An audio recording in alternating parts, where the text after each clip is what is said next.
பிசாசினி தொடர்கிறது.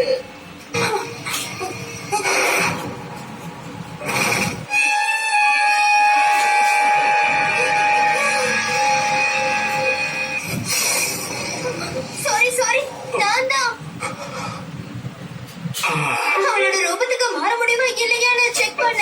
அவ்வளவுதான். நீ எந்த எக்ஸ்பெரிமெண்ட் பண்ணணும்னாலும் பண்ணு.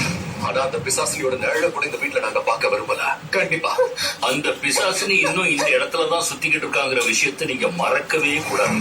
அவ சுதந்திரமா தான் இருக்கா.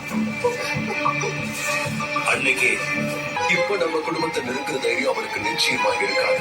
எனக்கு என்ன தோணுதுன்னா, ராணியுடைய நிலைமை இப்ப ஒரு காயப்பட்ட காட்டு மிருகம் மாதிரிதான். ரொம்ப கேவலமான இந்த தோல்விக்கு பிறகு அவன் மனசளவுல கொதிச்சுக்கிட்டு இருப்பான். ஆனா இப்ப நமக்கு புரியாதது என்னன்னா, அவ இப்ப எங்க இருக்காங்கிறது தான். நான் பலதான் அவளை கண்டுபிடிக்க முயற்சியும் பண்ண, அப்புறம் ட்ரேஸும் பண்ண. ஆனா எந்த தடையுமே கிடைக்கல. எனக்கு தெரியும் இந்த விஷயத்த நினைச்சு நீங்க எல்லாம் ரொம்ப கவலையா இருப்பீங்கன்னு தெரியும். இந்த விஷயத்த பத்தி நாம டிஸ்கஸ் பண்றோமோ இல்லையோ, ஆனா நாம பாட்டுக்கு இங்க உட்கார்ந்துகிட்டு அவளோட அடுத்த அட்டாக்குக்காக காத்துக்கிட்டு இருந்தோம்னா நம்ம எல்லாரும் பைத்தியம்.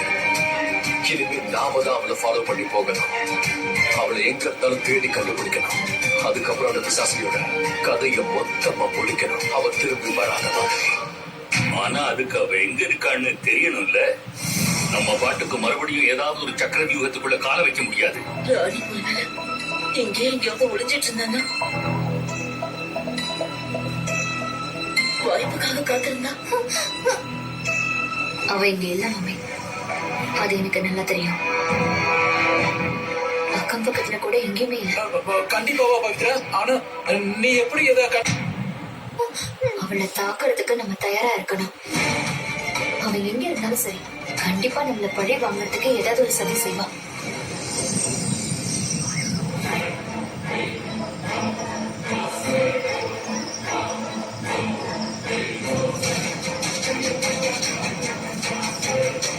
கப்பால மலை, இதுதான் அந்த வழி.